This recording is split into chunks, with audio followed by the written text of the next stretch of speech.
আসসালামু আলাইকুম। বাইরে বৃষ্টি হচ্ছে গুড়ি গুড়ি। তো বৃষ্টির দিনে সিঙ্গারা বানাবো, তাই কখন হয়। তো আমি এখানে 1 কাপ ময়দার মধ্যে কিছুটা তেল দিয়ে, নুন দিয়ে, একটু সামান্য নর্মাল পানি দিয়ে মেখে নিয়েছি, আর কালো জিরা দিয়েছি সামান্য। আর এখানে আলু কেটে ধুয়ে রেখেছি। আর এখানে একটা পেঁয়াজ বাটা, রসুন বাটা, আদা বাটা, কাঁচামরিচ আর পেঁয়াজ আমি কেটে রেখেছি।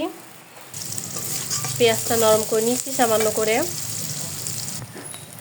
এবার সব মশলাগুলো দিয়ে দিই, পেঁয়াজের সাথে মিশিয়ে নিব। এবার নুন, হলুদ, ধনে গুঁড়া, সামান্য জিরা ভাজার গুঁড়া দিয়ে দিলাম। দিয়ে এবার সব মশলা সুন্দর করে কষিয়ে নিব।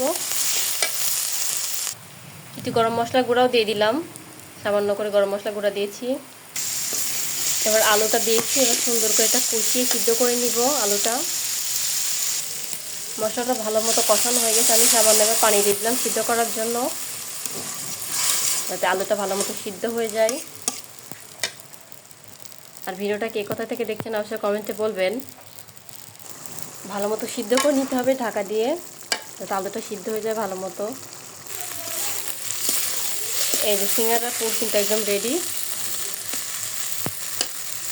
একটু হালকা করে ভেঙে দিবেন যাতে খেতে ভালো লাগে।